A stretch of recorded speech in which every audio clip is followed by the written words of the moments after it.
Yes, it feels good to be caught up on all Five Nights at Freddy's theories. Very good, yeah. What?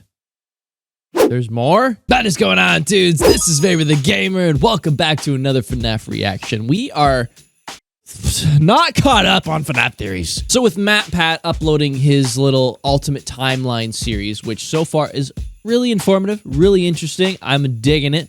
But we got FNAF on the line. Yes, not FNAF as in Five Nights at Freddy's, but FuhNaff, Mr. Johnny Boy. He apparently has solved FNAF's biggest mystery, which involves the Midnight Motorist in Freddy Fazbear's Pizzeria Simulator. Let's put him to the test and see if he knows. So this is titled, I Solved FNAF's Biggest Mystery. Let's get into it. So everything will be linked in the description down below so you can check everything out for yourself. Obviously, along with FNAF's channel, please go subscribe to John if you enjoy this. He has quite a lot of amazing theories, including the one on Patient 46, which I greatly enjoyed. Someone could play on this bad boy. In 3, 2, 1. I think we can all agree that one of the biggest and most unsolved parts of the Five Nights at Freddy's games is Midnight Motorist. Specifically, the end of Midnight Motorist, where we see a kid who got lured out of his bedroom and into the woods by an animatronic. Who was the kid? What animatronic do these footprints belong to? Well, over 5 years later, I think I might have figured it out. And the theory I have today could change how you think about every major event that happened in this series. Please remember that these are just theories. And without further ado, strap in because this is going to be a wild ride. I want to get this out of the way first. I don't have a seatbelt on my chair. Is showing us what happened after William Afton killed Charlie. Why do I think this? The minigame is literally labeled later that night in the game files. Orange Guy is driving a purple car just like Purple Guy, and the rain animation is the same as the minigame where Charlie got killed. The opening sequence of FNAF 6 also shows us someone wearing all orange,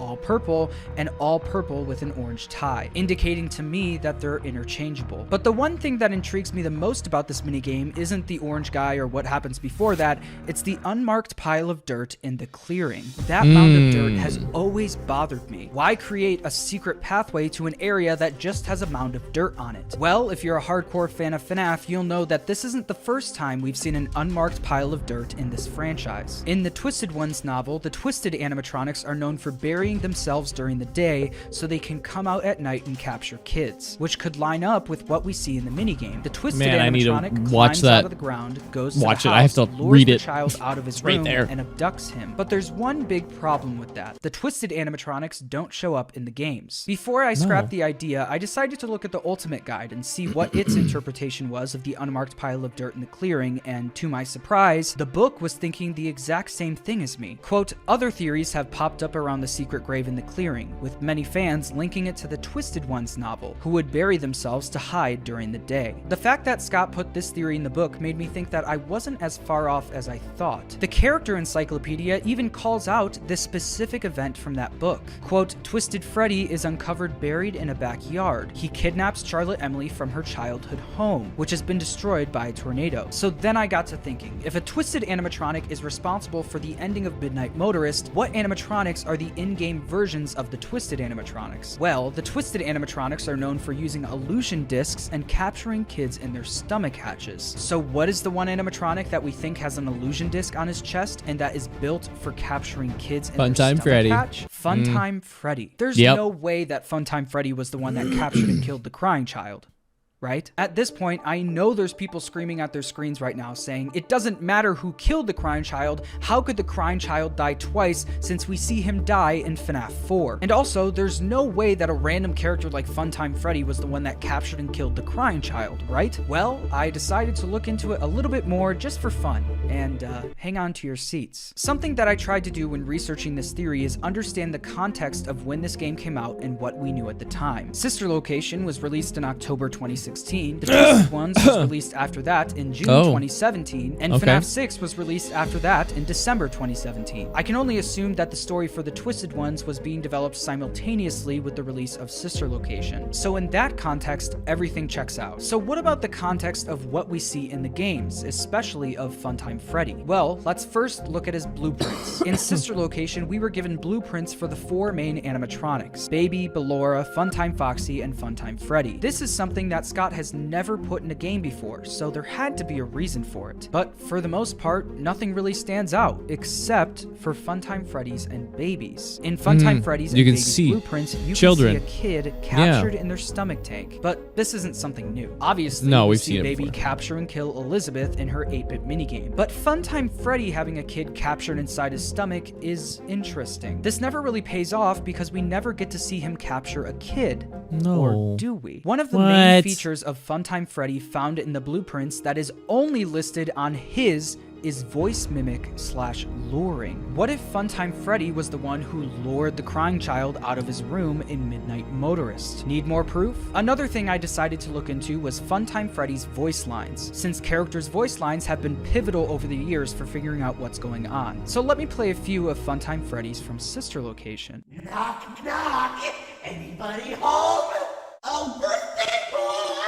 He says, birthday boy. Knock, knock, anybody home? When have we ever had another birthday boy in this franchise that isn't the crying child? I just thought he was the crying child is literally known for parties. in the franchise for being the birthday boy. At this point, I was losing my mind. Funtime Freddy is known for luring kids and capturing them. We see a kid literally inside his stomach tank in his blueprint, and his voice lines seem to directly coincide with what we see in Midnight Motorist. So if you have any knowledge of the FNAF lore, you'll know that there's still one big problem. How does it connect with what we see in FNAF 4? Why do I think the crying child was the one that was taken? Well, let me explain. The story in the 8-bit minigames in FNAF 4 seems to leave out some important information about what happened beforehand. We first see the crying child crying in his bedroom, surrounded by plushies of the whole Freddy Fazbear gang. This tells me that he's a fan of the characters, or at least he used to be. We learn in FNAF 4 the reason why he's now scared of the characters at the pizzeria. No, don't you remember what you saw? The exit is the other way. Hurry and leave. It's too late. Hurry the other way and find someone who will help. You know what will happen if he catches you. This implies, at least to me, that the crying child saw someone get caught at the pizzeria and something bad happened to them. But what if I threw out the idea that he didn't see something happen to someone else, he saw himself get killed at the hands of what he thought was Fredbear, his favorite character? What if the Funtime Freddy animatronic used an illusion disc to make himself look like Fredbear, lured the crying child out of his bedroom and to the pizzeria, then killed him? This would explain why in FNAF 4 we only see Fredbear with a giant stomach mouth. So if the crying child died at the hands of Funtime Freddy, why do we see him die again in FNAF 4? Well, in Sister Location, something that I think we overlooked at the time is that Afton was definitely trying to create robot humans. And in FNAF 6, we learned that he was experimenting with Remnant. I believe that after Crying Child died at the hands of Funtime Freddy, he successfully rebuilt him in the Sister Location bunker. After he rebuilt him, he started running tests on him and observing him, using the cameras found in Sister Location and the Fredbear plush. But, as we learned in the main novel trilogy, people who are rebuilt as robots still remember their past. So when we see the Crying Child again, he's more scared of Fredbear's family diner than ever, due to him remembering witnessing his own death. To hammer it home even more, in FNAF VR, there's a level called Night Terrors, which is basically FNAF 4. But this level doesn't include the animatronics we saw in FNAF 4. In FNAF VR, the first 3 FNAF games have all of the same characters, but not this one. So who are the characters featured in Night Terrors? Well, you've got Nightmarion and Baby, who are both tied to robot kids in the novels, but then you have Funtime Freddy and Nightmare Fredbear, the killer and his disguise. One other thing I should mention is the it's so random that Funtime Freddy's there. 4. If the crying child really was a robot when he got bit,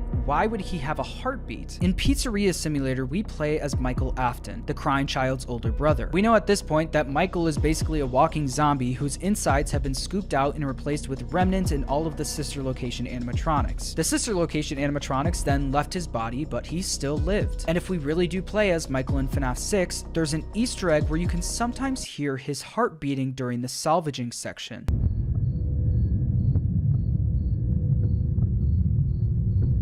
If Michael, the half-robot walking remnant zombie, can have a heartbeat, why can't the crying child even as a robot? I mean, in the books, the Charlie robot can bleed, she can breathe, she can cry, she can eat. Who says a robot can't have a heartbeat in this universe? From there, now there's just little stuff. Afton says in Midnight Motorist that the crying child ran off to that place again. If the crying child really was a fan of the pizzeria before his death, of course he probably went there all the time, but this time he wouldn't come back. You could even point to the Immortal and the Restless us from Sister Location and connect that to the rebuilt crying child. The baby isn't mine. It's a metaphor for Afton's rebuilt, undead version of his younger son not technically being his. FNAF 4 ends with presumably Afton telling his son he's broken and that he'll put him back together. An odd choice of words to tell a human kid on their deathbed. What if Scott decided to take that even more literally than we thought? Look at the Curse of Dreadbear, where you've got an animatronic that sounds similar to Fredbear, who is literally branded as a rebuilt Frankenstein-like animatronic. In an early Easter egg, you could even see him towering over the Afton house. I mean, look at the home screen for FNAF 4. You can literally see the nightmare animatronics, who use illusion discs, hiding outside in the bushes. Why do the footprints by the bushes in Midnight Motorist have 3 toes? Well, we learn in Ultimate Custom Night that this is the official model of Fredbear. The Ultimate Guide also confirms this, along with the fact that all of these versions of Fredbear are the same. The model used for Fredbear in Ultimate Custom Night is the same as classic Freddy, who has 3 toes. By the way, the Ultimate Guide also states that Fredbear was the first Springlock animatronic that Henry created, and that Henry was known for wearing the Fredbear costume. Earlier on in the book, in the FNAF 2 section, it heavily insinuates that the location we see in the Save Him minigame in FNAF 2 is Fredbear's family diner. If Henry was working that night dressed as Fredbear in the Save Him minigame, his conversation with Charlie at the end of FNAF 6 could have been more literal than we thought.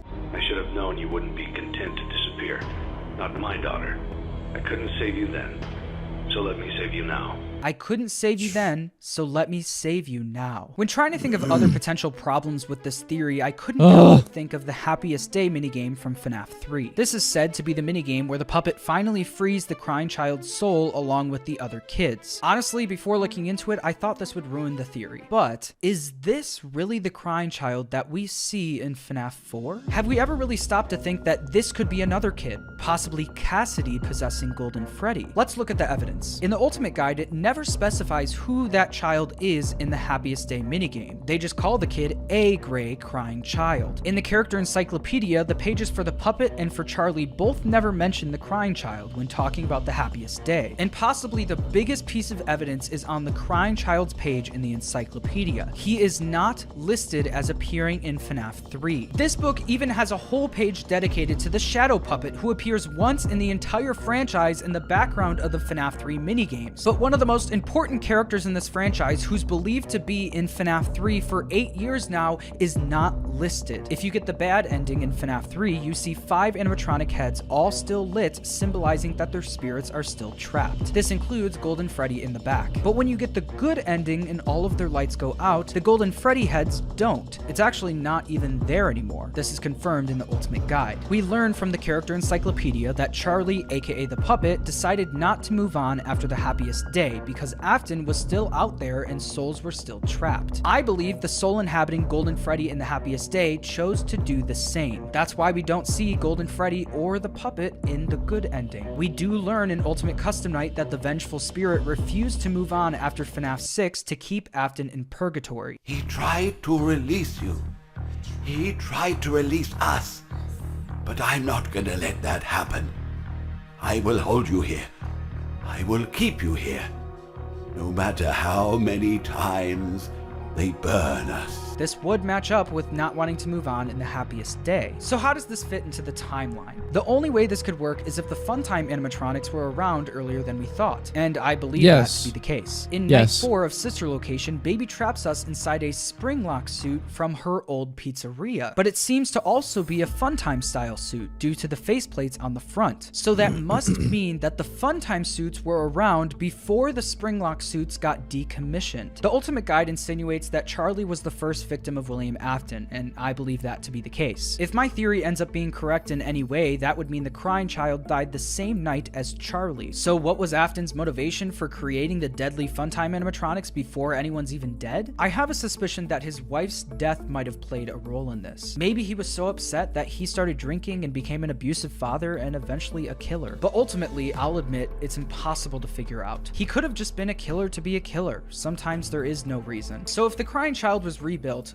where is he now? I know I've changed my mind on this a lot, but I believe we see the crying child again as Gregory in Security Breach. When I make theory I still videos, think that I'm not too, trying man. to say I'm 100% correct. I just like theorizing and coming up with new perspectives on the story. Outside of my theory videos, I've never really subscribed to the idea that Gregory is or isn't a robot. But with the release of the character encyclopedia and the fact that the crying child and Gregory look similar with a band-aid on both of their left knees, it's starting to become hard to deny. As MatPat pointed out, the animatronic heads in sister location do look extremely similar to Gregory's face. I mean, the character encyclopedia blatantly implies that one of these three animatronic heads is alive. If the Immortal and the Restless really is about crying child, that would explain why that room from sister location appears in Security Breach. In Midnight Motorist, we see a drunk and abusive father come home from claiming his first victim in Charlotte Emily. While he was gone though, an animatronic of his own creation captured and killed his own kid by pretending to be his favorite animatronic. Sometime later, possibly through seeing Charlie possess the puppet, he figures out he can revive the dead in the only way he knows how, by creating a rebuilt robot version of his own son. He begins to run tests on him while keeping heavy surveillance on him at all times. Afton's oldest son then throws him into Fredbear's mouth on his birthday, getting fatally bitten by the animatronic. But his father reassures him, saying, "You're broken.